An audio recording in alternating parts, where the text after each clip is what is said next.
people are not Yeah. the reason why your interview with me is so important is because people after 4 years kind of thought, wow, I don't think open borders are good. I don't know if it's good that people, get money. Illegal immigrants get resources that our own people don't get.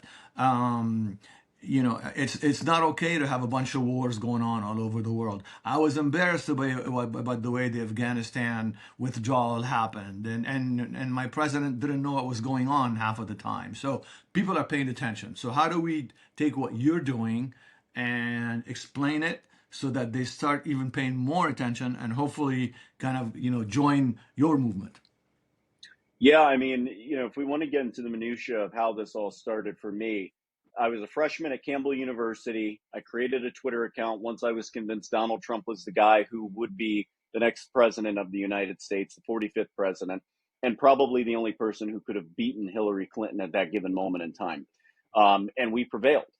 But that didn't come without, struggle. Obviously, it was bumps along the way. We had to learn new things. We had to try different strategies. For the most part, it was volunteer.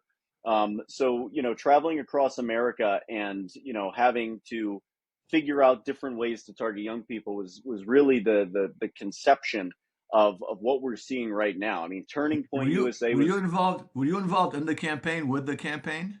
yes, we were helping with Yes. them. Yes. Okay, so you were okay.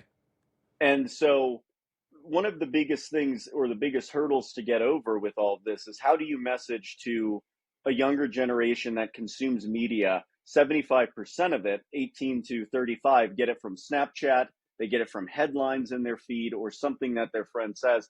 How do we get into that audience? And so in 2016, that was the biggest learning piece.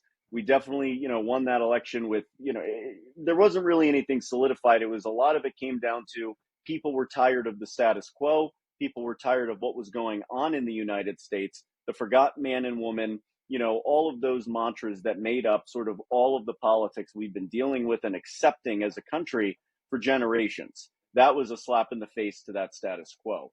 Looking at what happened in 2024 was astronomically different. People like Alex Brucewitz, X Strategies, myself, all of these different young people coming into the fold and saying, hey, we've got this strategy down, but if we want to get the young people, we need to start going to the people that they listen to. Who is that? Be Theo Vaughn, be people like Shane Gillis, it'd be people like the Nelk Boys, right? Or Old Row. Cultural center points that make up sort of what young people are diving into and divulging into in terms of content. And that was one of the best things he could have done, especially when Elon Musk purchased X. It made it where instead of censorship of conservative ideas, those conservative ideas are welcomed. So it really was about the timing, but it was also about how we were delivering the messaging.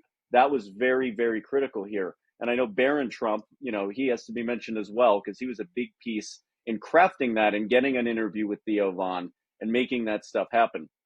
Um, but looking at how Students for Trump came to be, it was an idea. Um, at the time, there was Turning Point was very new to the scene. I think they were created in like maybe 2013, around then, 14, and they were at CPAC conferences. We ran into them. They were just getting their feet wet in all of this as well, and they turned into be a multi-million-dollar machine that was able to go on college campuses with Charlie, people like Candace Owens, myself, Benny Johnson, Brandon Tatum, all of Sure. these different voices. And by doing so, motivated young people.